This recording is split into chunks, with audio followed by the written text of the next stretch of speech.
D'emblée déjà dans le bac non mbongo bato baliaka na maboko Laurent Sokoko faut tout na on a bokechu na eso na mwasi ya bokechu na mwasi eso na bana eso na bana ya bokechu parce que peuple mokonzi zalaka bokechu na mwasi na bana na eso na résistance to na ba combattant mutu moko te atikala kozwa mbongo ya Laurent Sokoko on comprend donc pour aller plus loin bokechu azaki musicien système avec un musicien ou abaner oyembela pouvoir ya Mobutu à l'ancienne donc ayebi système ayebi matolo nenga za robeta matolo ne et aujourd'hui je donne raison à mon frère Odombo olo bagé non oboketu za mutu alokuta aza moyibi alingi mbongo bapesaka bango mbongo na mutu mobodo tuna kutu mutu ngo mais yo do pesa biso soki 5000 yo sala nini mbongo okotune ba question na te bona boy la même manière lelo Laurent Sokoko était piégé par Kofi Olomide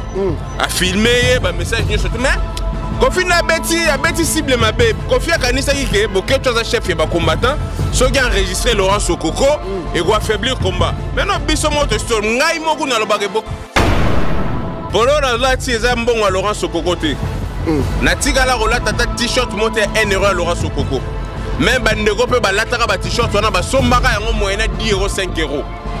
Donc, ce qui Laurent Sokoko au sein de compte à rendre, il faut que nous na bokechu. Na yo qui na ba audio, oh Kofi Olomide abimisi, nenga piégé qui Laurent Sokoko. Laurent Sokoko a payé 60 000 euros na bokechu pour ba ba hôtel. OK. Ba la pour na makambo ya concert ya Fali pour pa Bercy. Mais Congolais mo hôtel la na hôtel. Biso dans la France, biso dollar na banda kuna biso. Ba hôtel ba Espagne. Ande ko ba utaka libanda ba yaka ba misusu ba la na banda kuna biso. Donc mutu moko ala une hôtel azati yango na beta sete na bige non soki ata na compte à rendre soki ata na besoin ko senga mbongo asenga ona bokechu et moi le bien bino boko bi contre bokechu quelque part te to da contre bokechu te et l'on dit bon reprocher le bokechu mais à rendre ba compte na Laurent Sokoko bino do reprocher l'hôtel à rendre ba compte na Laurent Sokoko ya mbongo ba bandeko pesana bokechu chef à combattre mais qui dirige les combattants? Papa, mais à Paris. Mais avant maman Paris, elle est à Paris. Qui dirigeait les combattants dans l'ensemble? Combat fédéré. Très bien. Donc, dans les billets, on a combat au chef à Ebanité, on aura des décisions ensemble. La décision est à la collégiale. Négocier. Collégiale. Ok. Combat on a besoin de pyramidalité. Tout ça là. Combat est fédéral. Tout solo la rapport la décision. Et dans la mutu moko te songolo par la robe mago y chef. Mais ba benga bande ko musu so ba bendaka bango na Kinshasa ba croyant que ceux qui aussi intel na Paris to meme na Kinshasa ba tunyo surtout kombe ko kufa. Mais belé ba kenda. On ba netsana par exemple. Non ba to ba yebi. Très bien. Mais le moko. Matata mponyo ba to mse ndoki awat. Ayiba kimbongo ya Congo asala kibe. Mais Fayulu ye wana na matata mponyo. Est-ce que nana bengi Fayulu collabo? Donc il lobby soki ba moni matata mponyo ya solo na ba combattant ba benga so ba collabo. Bokechu solo la kana mosito. Nana benga ka collabo. Chilo mwatambola kana na Moïse Katumbi. Nana benga ka collabo. Donc biso ba combattant ba na ko salaire. Ya ko boya ko approcher ba en politique on peut va approcher biso to bana ko boya ko bango na ba ko benga ngai collabo soki bango ba ko approcher bango biso peut to fungoli nzela to ko approcher bango peut to ko solola na bango pona Congo mais notre que na lire combien comme qui na chita te combien ko na chita combien zali kola na makamo ba tumsu te ba zoloba ameli diamba na e acha soki nini na mutu na libandi ya pakola ba yombo na mutu e comme nino combien c'est kufa kala tu amboma mutu tikali saper na combattre combien kufite combien ko kufati na ebisoke combat oyo balumumba bakimbango bakimpa vita ba bandaka biso to salakati même na... Est-ce qu'en un mot on peut dire aujourd'hui qui est traître entre les deux personnes? On va parler de Laurent Sokoko et Bokechu qui est traître dans tout ça. Bah on va aller traître. Ou on ajoute encore Kofi Olomide qui sera traître. Bah on y surtout bah traître. Kofi Olomide traître. Non, Kofi Olomide c'est la vérité traître ça Bokechu ba na rolia mbongo na combo ya combat. Kofi Olomide a poitika à Boketu. Pour battre un conflit na bango musicien. Très bien. N'oublie pas que Boketu c'est un musicien. Kofi Olomide c'est un musicien. Et Kofi Olomide so il pas bimisi loko. C'est une façon ya koluka ko boma makamo ba komi kombo na étoile na Hollywood, ba komi kombo na étoile. C'est une façon ya ko mbourer ba piste. Pour ba bossa na makamo yo komone comme une étoile so na Hollywood. Mais comme on est comme un te vient RVC. Si on prend bon melon wana, faut boire le raboquet, tu peux pas le belé. Kobo ça n'a pas été que Kofi Olomide da muto créer ba baisse. Le rôle événement ya featuring ya ba musicien basi la kala wenye basangani. Le rôle il faut boire le mo po ba le bela Kofi Olomide, au lieu ba le bela featuring ya wenye ne ba le basangani. Ba ça la featuring. En parlant de ça, abonnez-vous. Abonnez-vous. Abonnez-vous, abonnez-vous, abonnez-vous sur votre chaîne YouTube Congo Puissance. Congo Puissance. Il ne faut pas oublier, abonnez-vous sur votre chaîne YouTube Congo Puissance. Congo Puissance. Oh ma bataille. Avec Kelly Katenda, ma pata. Avec Kelly Katenda, ma pata. Oh ma bataille. Nzela Zulu. Abonnez-vous sur votre chaîne YouTube Congo Puissance TV. Faya, Congo Puissance TV. Abonnez-vous.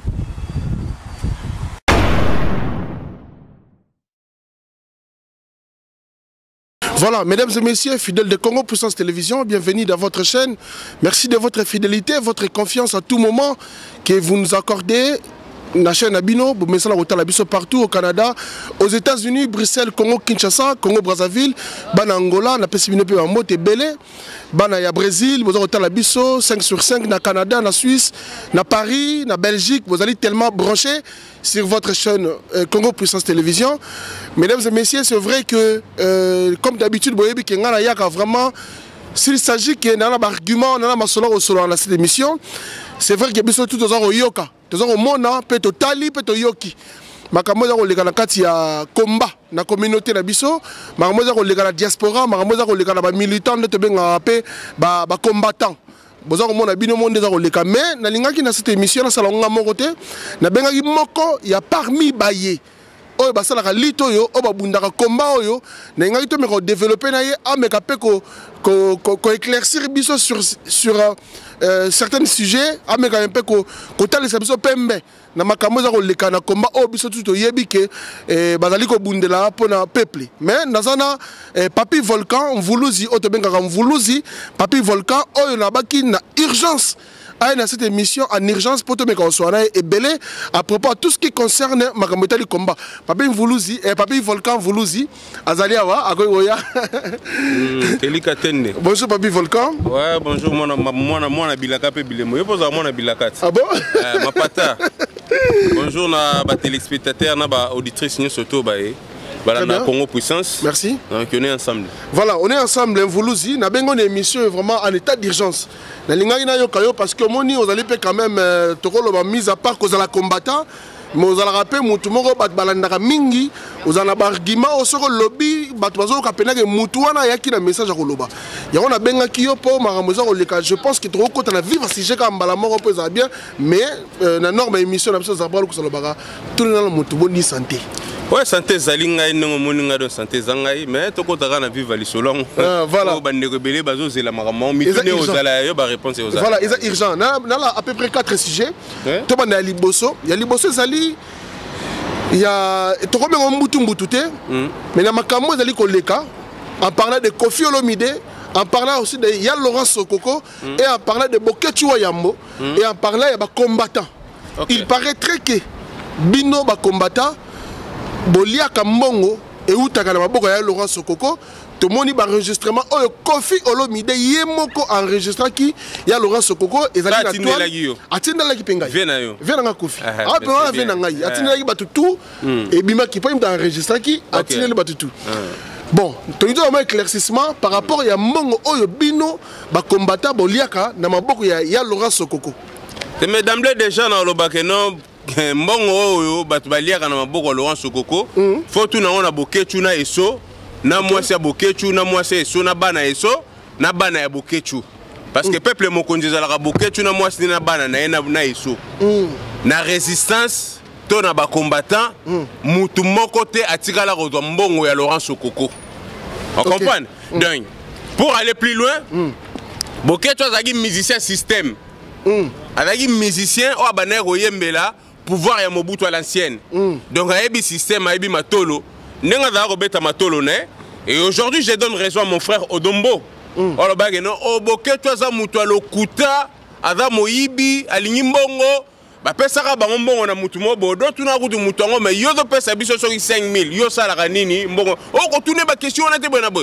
De la même manière, lelo Laurent Sokoko était piégé par Kofi Olomide, a filmé ba message surtout mais Kofi na beti cible ma bébé. Kofi a kanisa ki Bokechu aza chef ya ba combattant. Ceux qui ont enregistré Laurent Sokoko et qui ont affaibli le combat. Maintenant, biso moto histoire, ngai moku na lobake Bokechu c'est mission na makila matolo. Ça on l'a dit Bokechu, tant on va poser question à passer Bobo, Laurent Sokoko a payé 60 000.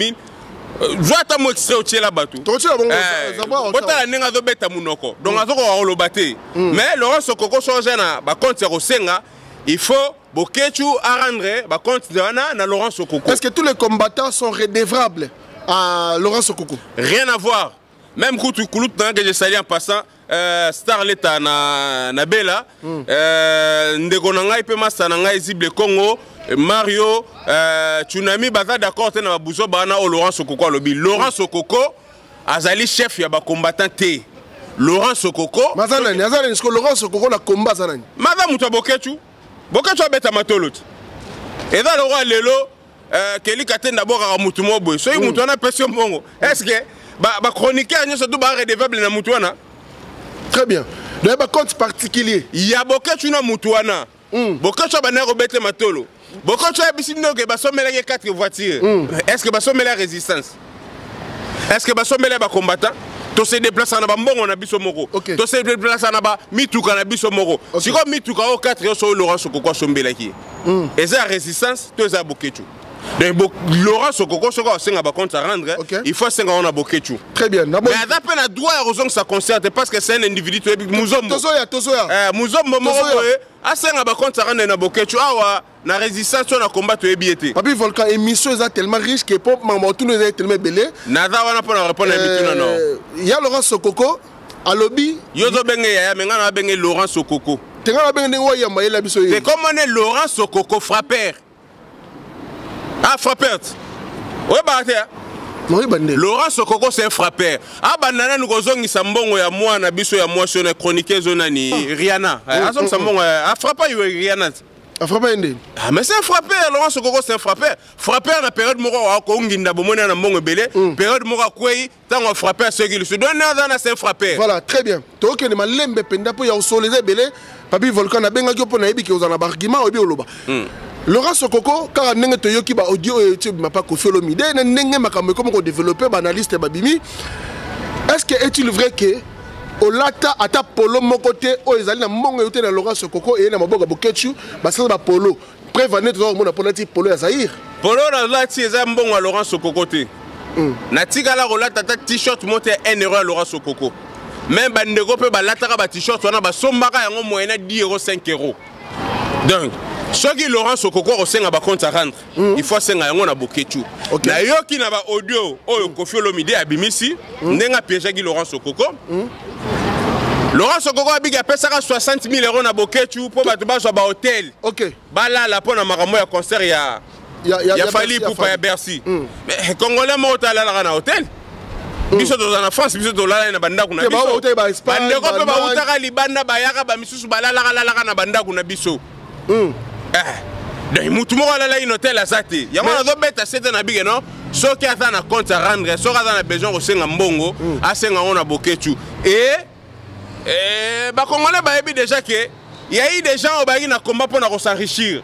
Il y a eu des gens au bana relier CC. Il y a eu des gens oyo babeta ramatolo de gauche à droite pour ba bango ba konza combat mais Bokechu atikala jamais ko za la chef ba combattant et tant que ba biso ba papi Volcan tout ça ba babé masombo bazali ba odombo baza Yuyu Mutumosi baza, Teddy Minard baza, Serge Wallace baza, Général Ngano Angleterre baza, et puis Bana Baboya Tongweta na baza, et puis na Bossanité, Bana Sevan Bodot, Kokorigo, Télémission Sevan Bodot, donc Boké soit Rose à la chef, il y a combattant à parité.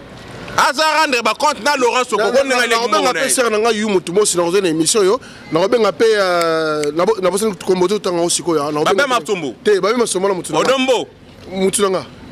Teddy Minard. Mutunanga lisusu. Kistis Minard. Wana pe Mutunanga. Ba tuna nyo soto ba. Mais siko Mutumo otangi awa comme Général Ngando. Mutunanga pe, mais mususu otangi awa. Nani? Mario. Te otangi na ba. Teddy Minard. Te otangi. Ah bon, oyaka yo mo. Oyaka. Très bien.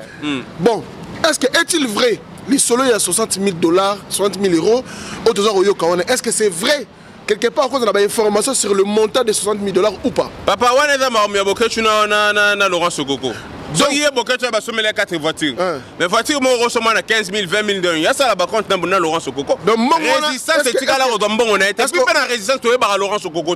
Très bien. Tu es bien, tu es ça, Nani?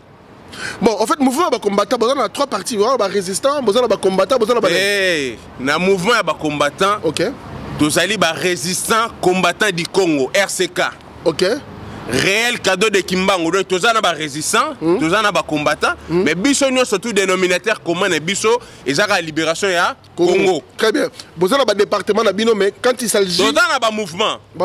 Chaque entité est dans un organigramme, est dans un président, est dans un secrétaire. Mais quand il s'agit à Congo, on a un dénominateur commun de la libération à Congo, tu as un biso nous surtout pour la Congo. Ok, quand il s'agit à nous, les mots, il y a un marqué. Obligé de Sangana. Ma papa a Sangana. Ok, très bien. Merci. Tu le moyen Toro Sangana. Bah, bon, ça y est, le maramon. Bon, ça n'a pas de différence entre Toro Sangana. Force à combat, c'est ça. Le nébuleuse, on a un homme de ça, la force à combat. Tout le monde arrive à combattre, mon boutou, mais tant que il s'agit de Kambu Moroboy. Moyokani. Liboso à Congo. On a même Boketu. Boketu, Nengani. Liboso à Congo. Liboso à Congo. Très bien. Mais. Est-ce que le Kambo Laurent Sokoko a bengi Koffi Olomide Oyo? Il a Koffi Olomide. Pendant publier conversation en privé dans Laurent Sokoko, il a Koffi Olomide aux années Sideni. Koffi Olomide c'est un bâtard, c'est ça on peut ridiculiser Boketu na Laurent Sokoko. Et quelque part pas ça on peut pas biso peut la vérité. Il y a bongo Boketu aller à côté wana. Mais ngana bana déjà robeta c'était bana kala Boketu za la chef ya combattre. OK. Ce qui Koffi Olomide ça dans le sens que a reversé Boketu pour ma combattant a ridiculisé combat na biso que chef na bino ali rambongo Boketu n'a jamais été chef ya ba combattant. Donc sorry Laurent de Sokoko au senga ba compte rendre au senga na Boketu moi si na mama Didi Asuba na bana Asoba na bana ya Boketu na eso na moi si ya Boketu na bana eso peuple mo konzinde yango wana. Mais est-ce que au moins que les Camboyo n'engé bimi on a la mission à Batunia sur le roi Sokoko n'engé confié enregistré qui est et que peut infecter combat parce que c'est infecté combat na ndeni ne laxi ki moyiba Boketu et laxi ba deal ya Boketu na le roi Sokoko. Et dérangera bien ndenge Boketu la. Biso dérangera biso te to e bagi na biso ke Boketu za muta matolo. Abana ko beta Laurent Sokoko matolo. Au moins extrait yo teli batane nga zo beta munoko. Question pasteur Boba Tunier. Azo ko lobate, azo ko répondre te. Mais est-ce qu'il est le seul ya William Mbongo na kata combat? Papa, mais pour l'instant, oui, mais ça, il y a ce qu'on a le banane. Faut pas qu'on ait le logo de Maboko. Mais pas qu'on ait le logo de Maboko. Faut pas qu'on aille. Bah, on fout ça, on est le logo. Bah, on fout ça pour faire ça. Bah, on a sango, mais pas tout ça. Bah, on a ngote, mais hier, bah, on a sango, peut pas qu'on ait non. Ah. Donc, je me suis dit qu'il y a un bon, on a un boule, il y a un musicien. Mais ça, bah, on a quand même. Volcan, est-ce que nous avons tombé Kaboni, bon, ça, le département, et comme il y a une décision, il y a Macambou, il y a France, fait ce qu'il y a France, il y a Belgique, fait ce qu'il y a la Belgique. Nous avons été quelque part à Binom européen, beaucoup de séparation. Des séparations exactes. De toute façon, on peut te ligner comme continuer, mais te ligner musique et son. Bisson de te ligner. Mais cassé, vous avez un kaka. Et vous avez ça va passer moi la punition. Un jour, il faut essayer pour punir. C'est ça. Mais pour l'instant, tu ne peux pas comprendre raté. Ma confie va donc comprendre était. Moi, tu as livré Laurent Sokoko. Ah bon, on a livré Laurent Sokoko. Il y a quand même confiance à Laurent Gansi, beaucoup de chefs de Bisso pour nuire. Na combat mais beaucoup de chef de mais sauf que décision à Paris biso va à Paris tu reçois décision mais soit qui mbutu dans Paris ba pays wana msuba oya usa côté biso poids soit qui peut dans Belgique tu aucune décision en Belgique bango va reçoit to sala qui combat sous forme il y a fédération to fédéral qui combat donc chaque pays et qu'on soit décision na ndenge nango makambo bokecho lobby que Laurent Sokoko m'dora peu sa mot d'ordre que musique est son na poto mais na petit ko que kulutu na star leta a rotika la rondima yango te Zible Congo a rotika la rondima yango te Serge ya bana Congo na ni na matonge a rotika la rondima yango te Elima, Mario, a retiré la rondima ngote, Mamali Kembe a rondima ngote, Marie Lusamba a rondima ngote. Mais si on comprend bien, il a beaucoup mis contre Boketu quelque part. T'es tout contre Boketu. Et là, il va reprocher le Boketu. Mais à rendre contre Laurent Sokoko, il doit reprocher l'autre.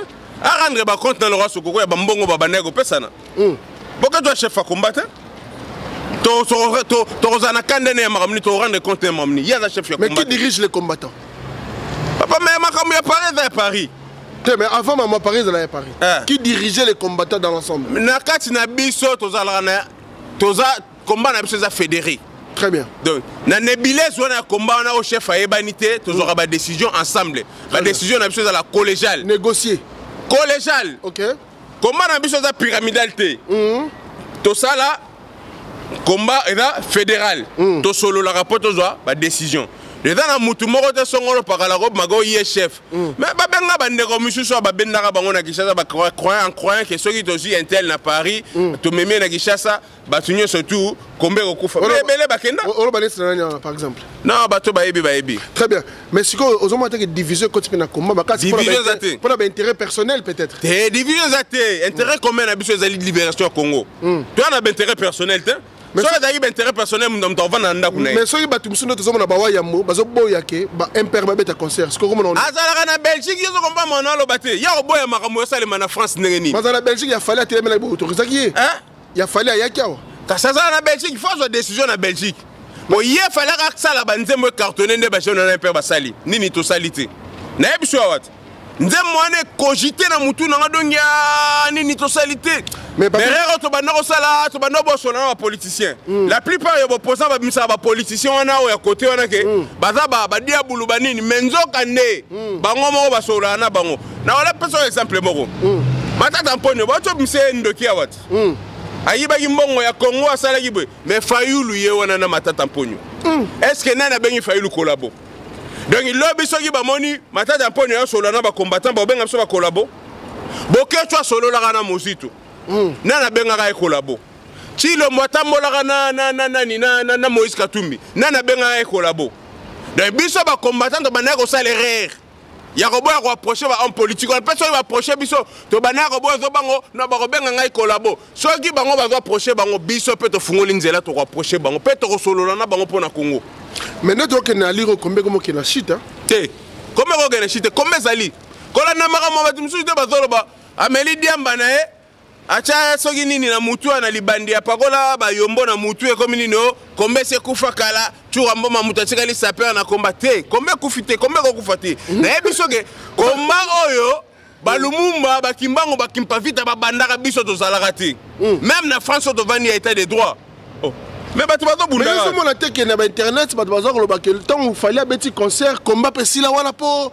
Papa au contraire quand tu combat na biso balobela jango makamo concert wana est-ce que bano lobela combat na biso na ba télé Nicolas Dupont à ça la direct est-ce que Nicolas Dupont c'est là au ça direct lobela makamo ya Congo doit les comprendre que et peut ça en plaire na combat na biso mais ba bazo ba combien kufi et da bato chilo mo bato bazo rêver tango to bana ko bundana bango to bana ko bundisa kabila combien salaki mais le rôle chilo mo comme na pouvoir azo ça l'appel le côté bilan est pesant négatif et ça très catastrophique pour na bango ba combien kufi combien ko kufate ngai na to bota mai to kuta combat biso pe to le gaba na biso ba continuer combat na France oyo ba gilet jaune ba bundaki combien kufi na France nani comment il s'appelle nani Mélenchon azo continuer combat si quoi ça combat kufi place nini po bobo ma ya Congo bobo ma ya Congo neni.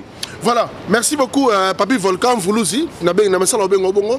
Est-ce qu'en un mot on peut dire aujourd'hui qui est traître entre les deux personnes? On va parler de Laurent Sokoko et Boketu qui est traître dans tout ça. Bah on va traître. Ou on ajoute encore Kofi Olomide qui sera traître. Bah on y a surtout ba traître. Mais ba mi fundi. Kofi Olomide traître. Non, Kofi Olomide si sera vérité traître za Boketu ba na rolia mbongo na kombo ya combat. Kofi Olomide Poitika Boketu. Pour bazar na conflit na bango musicien. Très bien. N'oublie pas que Boketu c'est un musicien. Kofi Olomide c'est un musicien.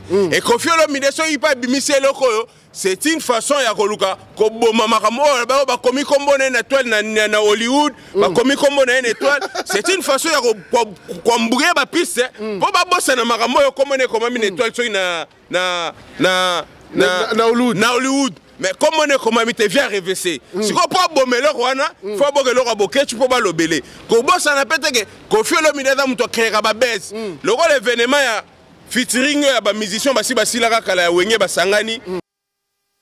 Le roi naté, il faut boire que l'homme peut pas le beller Kofi Olomide, au lieu ba le beller featuring ya wenge ne ba le ba sangani. Ba ça la featuring. En parlant de ça, n'a pas tout une question, c'est vrai il y a une question dans la bombe ya suka. N'a tout une question là, il y a le rôle soulevé comme wenge. J'en profite pour te poser cette question. Bana wenge 4 fois 4 wasangani, grand événement, c'est vrai que événement tes allés événement. Événement sont pas mélomane de la bonne musique. Événement même yo génération wenge. Té ngana génération wenge. Yo comme ça génération wenge ndeli. Ngana génération wenge. La génération wenge. Événement avant comme combattant. Génération wenge. Avant wenge wana, vive la musique ezalaka. Avant wenge wana Zaiko ezalaka avant siko yo ndeno comme ça nga génération wenge. Bana oke bazalaka. Bana oke bazalaka. Zaiko ezalaka. Ah donc mutu to génération wenge te. Ke mutu nyo so tout biso to ka ba Shockstar. Pourquoi benga génération Shockstar te? D'accord. Pourquoi Gato Bivens bazalaka? Oh, Gato Bivens bazalaka. Pourquoi benga génération Gato Bivens? Pour Gato Bivens abimaka liboso na bango. Na ko ba génération Gato Bivens. Pourquoi benga génération Gato Bivens te? Pourquoi benga génération Monza premier te? Pourquoi zonga eve bolingo nzoto? Donc yo to mona ba génération. Pourquoi benga génération Shockstar te? Solange na kobanga na kolenga na komina. On comprend? De ba génération wana. Mais quand sanga na génération wenge, c'est de la bêtise. Dans la génération wenge te? Bon, on va parler concert wana il y a le 30 juin. Na habité idée no ko zande neza quand même. Na mais concert wana nga na robenga na ba shege. Bokoma bachege par volonté na binoté. Bokoma bachege po bayiba mbongo ya mboka na biso ba pesa ba musicien wana. O bobengi bango bata wenge. Le 30 juin bokene ko bamba bango mabanga na stade. Batu nyoso to bafana na bandaku. Ozana mbongo na yo. Somba sakoma madesu memela bana na ndaku. Somba sakoma fufu pesa bana balia. Meko gende ko bebisa mbongo note na mkona parce que mbongo o Félix Tshilombo Tshisekedi bimisi po eloko ane salema eza mbongo ko pesa ba congolais mai eza mbongo ko pesa ba congolais ko bazana producteur na bango Amadou Djabi. Producteur wana Amadou Djabi mutu azana simaneza Félix Tshilombo Tshisekedi. Amadou Djabi azui mbongo wapi ya kosangisa batu ya wengenye surtout et puis azui date ya le 30 juin, date historique. Et puis Amadou Djabi a fait des pères et des mères. Des Congolais bien sûr. Des pères et des mères. Si vous avez un juif, na date historique. Papa. Moi, la date elle est 30 jours, mais la date elle est 30 jours, pourquoi Babensi va missionner surtout à Congo, Babensi va Tchalamouana, Babensi va Mbilabel, Babensi va Nyokalong, pourquoi Babensi va monter? Et puis tant que vous avez Wenge Sangani, mais Wenge Sanganité. Alain Pelazade, vous avez Alain Pelazade? Apparemment pour ma santé. Bah t'es un conflit à Denis Nyakero, moi c'est Félix Tshilombo, na petite sœur il y a Alain Pela, Gisèle Pela. T'es babi pour ma santé. Problème il y a santé t'es vérité on a vu ça Alain Pela bah juillet pour na petite sœur na yé. Adam banda Denis Nyakero donc moi bah jouer ça t'es. Quand on a ton côté t'as la. Oh quand t'as fait pinga na bête vérité, nga na mta vérité. T'es wana yo mais nga na ça congolais bah vérité. Même à Djabou Félix na moi c'est bana sima ba on va financer mbongwana. Voilà, merci beaucoup Papi Volcan. En tout cas, je pense que internaute nabiso, on vous a autant la biso dans le monde entier. Nalinga quand même na benga Papi Volcan a éclaircir biso sur les dossiers aux Salaman Mutu. C'est vrai, nous dans notre part, nous voulons seulement la paix, nous voulons seulement que qui m'est à la caca. De l'autre côté, na Congo, na Mboka, de l'autre côté, ici, la communauté congolaise, mais voilà, l'actualité maintenant, ils ont le Makambo, Italie, ils ont combattu, ils ont kendele, et Tozos Linga, Bakcha Kimi Zala, pour que Bissoto se retrouve. Kimi on a, Bissot Lingara retour à musique et ya bêta, bon, c'est vrai qu'il y a. Bolingara retour, il y a Kimi na SCT. Bolingara social, les peuples congolais. Bolingara Maïs à la thé. Bolinga courant ça la tête. Bon bino nyo so neza beza basé kana musique. Mais tout le monde a FARDC poussé déjà M23. Ah va pousser déjà. Au moins monter. Faut to ça la guerre na Rwanda. Ba déclarer pe na guerre na deux chambres basses.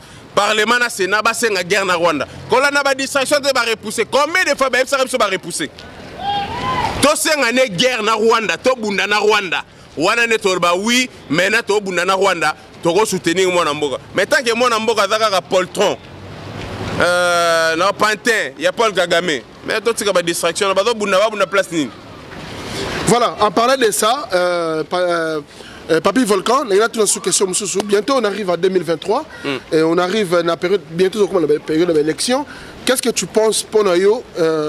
Est-ce que le mandat, deuxième mandat pour son excellence président de la République Félix Tshisekedi est encore possible ou pas?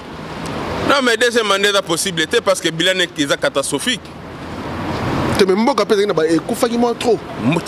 Si faire une compétence, il y a par rapport à mes prédécesseurs. Tant que nous avons pouvoir à cahier des charges, cahier des charges, on est dans programme. Programme où on peut redresser Mboka. Mais on est au télémbo. Congolais au bataille, programme est fait sur le motsege des années. Bazota là, c'est bon. Programme des années. Programme n'est banité. Programme n'est banité. Donc, à justifier, l'échec n'a été par rapport à ma prédécesseur. Tant que nous avons pouvoir à se préparer, oui, ma prédécesseur n'a pas libéré. Nous avons côté, nous avons côté Maï, nous avons pesa social, nous avons l'école, nous avons réhabilité. Misala, nous avons sani, nous avons hôpital, nous avons réhabilité hôpital et Koufagi. Voilà, Misala, Babylone, mais tant qu'on est bilan négatif, même ma propre famille n'est pas cousine, pas non, mais ça demande aussi du temps. Quel temps? Mais 3 ans déjà, c'est belé. 3 ans, Mboka Koufa 30 ans. Mboka Koufa, Yogola, ta chaussure à 500 000. Mboka Koufa, ta montre à 60 000. Il y a 500 000, il y a 400 000. Mboka Koufa, ma voiture, il y a 3 pneus à millions. Papa, Mboka Koufa, si Mboka Koufa, Agola, ta chaussure à 500 000. Ma montre à 600 000, 800 000. Si Mboka Koufa, moi, je suis un salaire sur 1 million de quelques temps. Donc, Mboka Koufa, Mboka Zabe, on aime pas Mboka. Très bien, merci beaucoup Papi Volcan, merci vraiment de participer dans cette émission. Dans cette émission pour te mettre au soleil un peu par rapport à tout ce qui se passe, surtout l'actualité. Il y a un grand mécène en Angola, Ozali multimillionnaire, multi-businessman. Donc, ndenge toyo kagaye. Ada frappé. Ndenge yango moni to benga to tout n'a pas parti na yo, oliaka combien, na compte wala surtout na 60 000 $. 60 000 €. Le Bélamar est frappé. Les combattants batika la reliam bongo ya Sokoko. Donc les combattants n'ont pas mangé l'argent de Sokoko. Batika la reliam bongo ya Sokoko te. Sokoko soki ya kosenga ba compte rendre fois senga na bokechu, na mwasa bokechu, na bana bokechu. Sokoko senga ni bazong c'est là. Kasa pesa atu na bokechu. Ou bien Sokoko linga jusqu'à sa musique qui peut comme un producteur. Kasi atu ba bet sa bokechu. Ah ben ça confirme dans le bosso. Papa. Voilà, merci. Même quand on va faire la CPL, c'est ma vie violée, séquestrée. On va mettre ce soir. Et bon, Fali. Hein? Papa, tu as oublié bien qu'il y a Nanis. Laurent Sokoko. Il y a Laurent Sokoko. C'est quoi toi? Le Bélis. Tu as dit qu'il n'y a pas de place à Fanny. Ah, on a biso. Congolais. Très bien, merci. Frère des mères. Très bien. Wanandeko. Un jour, tu as solo là. Solo là, kaka. Mais c'est pas le discours de Ngeko Kende. Le discours est trop radical. Mais pour ton mboka, photo solo là. Photo solo là. C'est plutôt solo là. Depuis quand là? Mais quand tu es sur le salaire qui est tu salité. Tu banner au bois solo là, na politicien. Fallait que solo depuis. Il y a pas musicien plutôt solo. Et na politicien na ba mboka. Ba politicien peut ba combattre monsieur ba ba mboka ba politicien donc comme na. On dit bato ba lobaka. Faut ba na on dit Kofi. Abi miseli biso ba preuve. Tondimi pour boke tu alia. Aye be lobo ba sombela 4 voitures. O ba baner ko pesa ye. Tondimi pe to moni. Mais ba o ba lobaka ba ça la peine de confiance à lui. Mais quand monsieur bino acharnement ba l'encontre boke tu até parce que bino bozuité, boliété. Papa rien à voir. Ba combattant sont à Paris ba salara. Ba combattant sont à Paris ba ba misala na bango. Siko ba yo que la boke tu joues ya maramnine. Mais besoin de mes attentes maintenant contre Bokechu. Non, c'est un frère allié frappé, a frappé. Il a frappé. Il a frappé. Tu vois, problème, nous sommes dans 4 années. Voilà. Bokechu a frappé. Problème, nous sommes dans 4 années. Il est volé. De Mouyibi, il y a un temps que dérangé à Laurent Sokoko, ça l'appelle la Kofi. Pour que si, il y a Bokechu qui a frappé. Beaucoup de personnes vont contre indiquer c'est bon, on a solo la to sala mais kasi beaucoup de frapper. Parce que beaucoup contre indi le rôle est billetté. Kasi on appelle Laurent Sokoko, à quel est pas Kofi. Kofi paye comme étant malin, enregistré à filmer au moins à na portable na papa loba makasiko vraiment na tu veux écouter ton neni po Laurent Sokoko loba pena ba yoka ke ye mutu azoloba lo ba musicien na ba musicien ba na ba conflit boketu na Kofi na ba wera na ba nani ba musicien ba to système ba to matolo donc on a tumbika kazama po matolo ya boketu ekufa. Très bien. Ok, bon, merci beaucoup, Papi Volcan. Merci beaucoup. Na Congo Puissance. Voilà. Nous sommes en urgence. Nous avons un téléphone en urgence. Merci beaucoup. Mais un dernier mot. Na batu au bas de la biso na communauté congolaise mumba parce que bat mingi peut-être sur internet que ça moi un peu bougé. Un dernier mot na diaspora na bato Congo Kinshasa au bas de la biso. Nous voulons la paix. Le dernier mot na bande konanga ba résistant, ba combattant, ba patriote. Berero to baner au salaire au boy approcher ba politicien congolais. Cette fois-ci to solo la bango nanko. Soki chilo makuta na gina Kabila ba solo la il est là comme ben partenaire. Mais ya kosa gi biso ke Kabila za bolo. Kabila comme gi partenaire. Soki Fayulu ayeke pa na biso le bi kazali opposant. Ako solo la kana batu ya Kabila tena batu ya nini te. Mais ye wana to mone na matata mponyo. Soki ye muzitu azalaki na Fayulu matin midi soir bazo tamola bazo kene partout ba panzani atozongela ba chilombo. Donc biso tokotika la kaka boye tozo solution ya mboka te parce que politique ya chaise vide eza mabe. Matata mponyo soka ye toko sololane yo Fayulu solune toko solana ye. Fayulu ye toko vanda to protocole d'accord toko signer ba protocole d'accord. Cette fois-ci toko sololana politicien surtout ya Congo. Bon moni ngai Papi Volcan na solona politicien songo la Congo. Kobenga nga collaborer parce que naza kosala combat politique. Fayulu akuta ina musique na matata mponyo aza collaborer. De la même manière soki pende kona ngai babe masombo odombo mutu songo lo pakala nyonso tout après na boité na kati so ba combattant za na ba radicaliste bato balingi kosala politique à chette vide. Mais moi selon ma vision, selon ma façon de voir, to sala gi berer to banako boya ko solana ba politicien na. Cette fois-ci toko sololana bango toko signer ba protocole d'accord pour to bongisa Congo na biso ensemble. Dialogue et les guignes surtout. Donc, même s'il faut ça la réconciliation nationale, donc on va autour d'une même table, tout le banaba vérité, à terre blessé biso, mais après wanande, donc on va na, tu es bané, tu tombes la Congo, donc batonga ramboka, na division de ma batonga ramboka, na mboka na lisanga baba, l'union fait la force. Très bien. Merci beaucoup, Papi Volcan Volusi. Merci beaucoup en tout cas. Merci, Eli Katen de Mapata. Merci beaucoup. Moi na bilaka pe bilembo. Merci. Na pesi pe ba na bilaka pe bilembo surtout bambote, Koko Rigo na servant Bodot. Bambote na bakoko nyonso tu koko nzai koko inzembo na pesi pe mbote na bandeko na nga nyonso tu to bundaka na bango elongo kombe ko yeko silate kombe telema toujours mais na yebi ke chroniqueur moko boya za mama musique yemde mto affaire na ba discours kombe sili na yebi akenda na Dubai o botala sapatu ye musala neza otala ba sapatu ba choba ya ba chef de l'état ye musala neza ko lobaka négativité contre combat mais kombe aussi la te pour combat biso to bandaki te pe biso to kosili sango te kombe bandaka na balumumba kimbangu kimpavita biso bakoko na bango to landi nzela na bango pe bana na biso pe bakitani na biso bako continuer combat o toujours elongo na bandeko nyonso to bazala to na bango même moral pour na Congo ingeta to kolonga. Merci beaucoup, Papi Volcan. Merci beaucoup, Nabatutu Batalibiso. Merci beaucoup en tout cas. Merci, qui te à la prochaine. Merci beaucoup. Voilà, merci beaucoup, Nabatutu Batalibiso, na Congo Puissance Télévision. Merci beaucoup, na Bino Batoyo Boza, vraiment branché, na Congo Puissance Télévision, na États-Unis, na Canada, na Suisse, na Allemagne, na Angleterre, et belé, na confiance Boza Ropé Sabiso. Il était là avec nous, na Bengisa qui est une émission en urgence, pour te solo là, sur la corruption, oh yo, Baza Koloba, qui est combattant, et Balia Kambongo, ya Laurent Sokoko, to l'engagipe, to me cause moko ya combattant résistant, oh to na Paris, en urgence, na Benga qui est Papi Volcan. Ah, mais on peut éclaircir Bissopé, vu que ça fait l'actualité, ça fait, ça dépend de tout, il y a réseaux sociaux, tu as confirmation. Merci beaucoup Nabino, la fidélité, la confiance. dans cette émission, vous commentez, vous partagez, vous s'abonnez au grand maximum sur Congo Puissance Télévision. Bateau vous s'abonnez, vous répondez sur les commentaires, vous débat dans les commentaires toujours. Merci beaucoup. Nabatoutou, Freddy Matete, 0 échec. Freddy Matete, 0 échec. Merci à toi. Merci à Verlej Kanza, Papa Fololo, merci à toi. Merci à tout le monde. Merci à président Eric Mpoïka dit Maze Communication Express, donc Empereur Moke de Brésil. Merci Nabino, tout au Bozali, Pena branché 5 sur 5 sur Congo Puissance. Dans cette émission, tu as Bandeko, Sebo Sepeli, totalement pata.